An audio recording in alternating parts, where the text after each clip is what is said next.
Wapendwa wazazi, mimi naitwa Mwalimu Brighton, nafundisha somo la Kijerumani hapa kwenye shule yetu ya New Vibe. Karibuni sana kwa ajili ya fursa kwa mtoto wako ili aweze kujua lugha mbalimbali hata mbele ndo anapoendelea. Tunafundisha somo la Kijerumani kuanzia baby mpaka darasa 7, na baada ya miezi mitatu mwanafunzi anaweza akajua kabisa kuongea Kijerumani vizuri, kusikiliza, kuandika.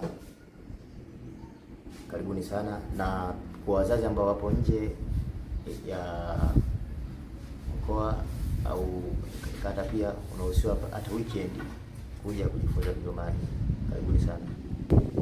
Pia baada ya miezi 6 mtoto wako atakuwa na uwezo mkubwa sana, na ana uwezo kujua, kuelewa, kuongea, kusikia,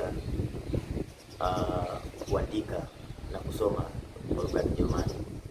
Asante sana. Patikana katika shule inaitwa New Vibe ambayo ipo Tabata Kinyerezi.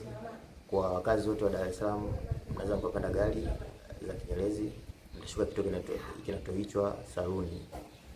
Baada ya hapo utachukua pikipiki ya shilingi 1000 tu, itakuleta hapa shule inapatikana.